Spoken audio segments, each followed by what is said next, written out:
Saudara, di tengah putusan MK menggratiskan biaya sekolah SD dan SMP swasta, sekolah-sekolah swasta di Kota Malang bingung dan sedih.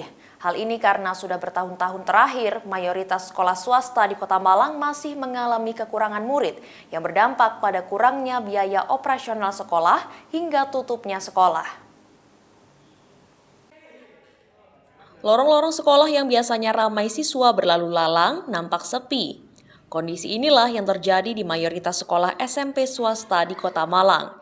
Dari 87 sekolah, hanya 3 sekolah yang pagu siswanya terpenuhi saat penerimaan siswa baru tahun lalu. Hal ini tentu berdampak pada kurangnya biaya operasional sekolah, bahkan berdampak pada tutupnya sekolah.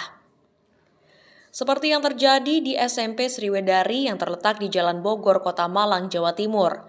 Tahun ajaran baru hanya menerima 7 siswa. Keputusan MK menggratiskan biaya sekolah tentu menggembirakan masyarakat. Namun, Ketua Musyawarah Kerja Kepala Sekolah MKKS SMP Swasta Kota Malang Rudianto bilang, bagi sekolah swasta yang masih kekurangan murid dan fasilitas yang belum memadai, hal tersebut dinilai lebih mendesak untuk diperbaiki.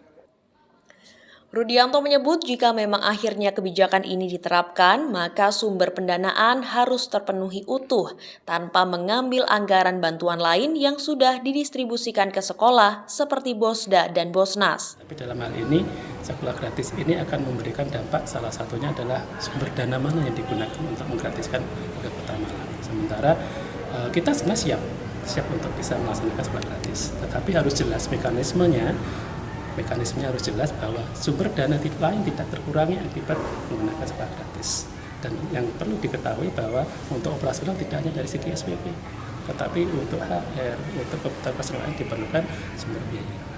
Jadi dari itu intinya kita siap untuk melaksanakan itu selama mekanismenya adalah sesuai dengan ketentuan.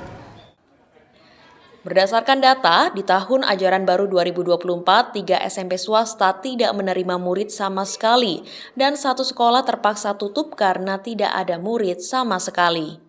Hila Nusantara, Kompas TV Malang, Jawa Timur.